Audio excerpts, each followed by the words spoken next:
Excellent report on Reuters about the militia movement. First of all, there is now 200 armed militias in the United States. That number has quadrupled since 2008, since Obama's election. And now there are 6,000 members and many other adherents that aren't necessarily signed up members that are on the rolls. So what happened in these short amount of time that led to a quadrupling of the militia movement in the United States of America? Well, the Reuters lists a number of reasons that the militia members themselves give. One is the 9/11 attacks, which revived the notion that citizens should defend the United States against threats. Did 9/11 happen in 2008? Oh, no, right, that happened in 2001.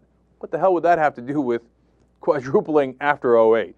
Point number two, the 2001 Patriot Act. The 2001 Patriot Act. I don't remember these militias going nuts during Bush's administration. No, they were quiet as a church mouse. Number three, anger at government failure to stop mass illegal immigration from Latin America. Again, even if you take that as their real concern, great, that was the same exact situation under Bush, which they claimed to be so angry about back then, but they weren't grabbing their guns. Final two reasons, the recent recession, the worst since the 1930s, that's fair, and that does get a lot of people upset, especially if they lose their jobs, etc. And yeah, you know, it might be Bush's fault in the first place, he's the one that started it. They either don't remember that or don't care. The bottom line is they're mad, right?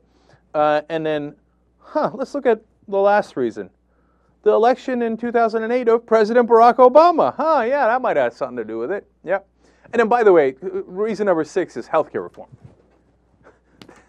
They claim that they're constitutionalists and they're here to protect the country against good healthcare treatment. What does that have to do with anything with militias? It has absolutely nothing to do with it. It's a joke. Oh no, the government's infringing upon our rights like they did when they tried to take away our automatic weapons. Treating your kid for cancer is the same as taking away your automatic weapons? It doesn't make sense. It doesn't have to make sense. They just wanted to grab the weapons. To give you a sense of what they're doing here, the main guy they interviewed was a person from Southeast Michigan Volunteer Militia, okay? And now, to be fair to them, understand that that militia, for example, got contacted by the Hutari, who were trying to kill the cops, and they got arrested. And they did not help the Hutari, and they called the cops and said, no, these guys are crazy, okay? And when you read the article, look, of course they sound like perfectly normal Americans. They go to barbecues. Now, they shoot things at barbecues, but still, that's fine. That's pretty American anyway. And one of the wives of one of the leaders is Greek, and she brings baklava, and they all want the baklava. It's cute. It's like a cute little scene, and the guy works for UPS, and everything's fine until you read this stuff, right? First, he says that he's really worried because at any moment, they're on hair trigger. He literally carries around what he calls a football with him. That if something goes wrong, every militia member knows where to go, where to get their guns, where to meet up, and how to take action. So what would go wrong? What could possibly happen? He says, well, if the world comes crashing down, or one day, quote, the communist Chinese or the Venezuelans or whoever come marching across the border, we're under imminent attack by the Venezuelans? I mean, that's cuckoo for Cocoa Puffs. I mean, you're just looking for any kind of reason to make up in your head. You're playing Dungeons and Dragons inside your own head. Oh, here comes the communist Chinese and the Venezuelans. Where? Where are they coming from? And he's on hair trigger for this. Get a load of what they have their training. They have learned how to make a bow from sapling and fashioning rock into a razor-sharp knife. He says, quote, I carry as part of my battle gear a rifle and 290 rounds of ammo. I feel very good about that. If I can use a knife and fashion a bow, I use that to feed my family. I can save the ammo for dropping the bad guys. Hoo-ah! By the way, of course, that gentleman has never served in the military. So instead, he's been out in the woods, like getting ready for the Venezuelans. Now, that's that particular militia. And then there are the Oath Keepers, which are a little bit more troublesome, if you ask me. A lot of them are part of the military, and they say that they are ready to ignore orders given by the military and do what they think is right if they feel that they have an unconstitutional order given to them. So what are the scenarios that they envision for them grabbing their weapons and going to their different hideout in the woods? They say that they are ready to ignore any order to, quote, blockade American cities, thus turning them into giant concentration camps, and any order to support the use of any foreign troops on U.S. soil against the American people.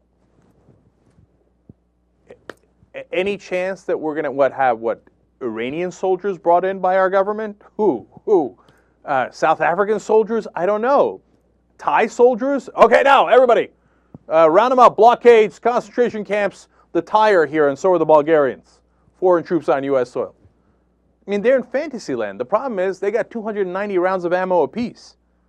And as the experts interviewed by Reuters explained, hey, listen, the problem isn't that they're all 6,000 members of these militias, et cetera, are going to go literally ballistic and attack at the drop of a hat. The problem is the lone wolves, that they rile certain people up, and then that guy goes and acts on his own. For example, Tim McVeigh was part of a militia, and then he got all riled up, and then he dropped out of the militia, and the next time anybody heard from him, he killed 168 people by bombing a federal building.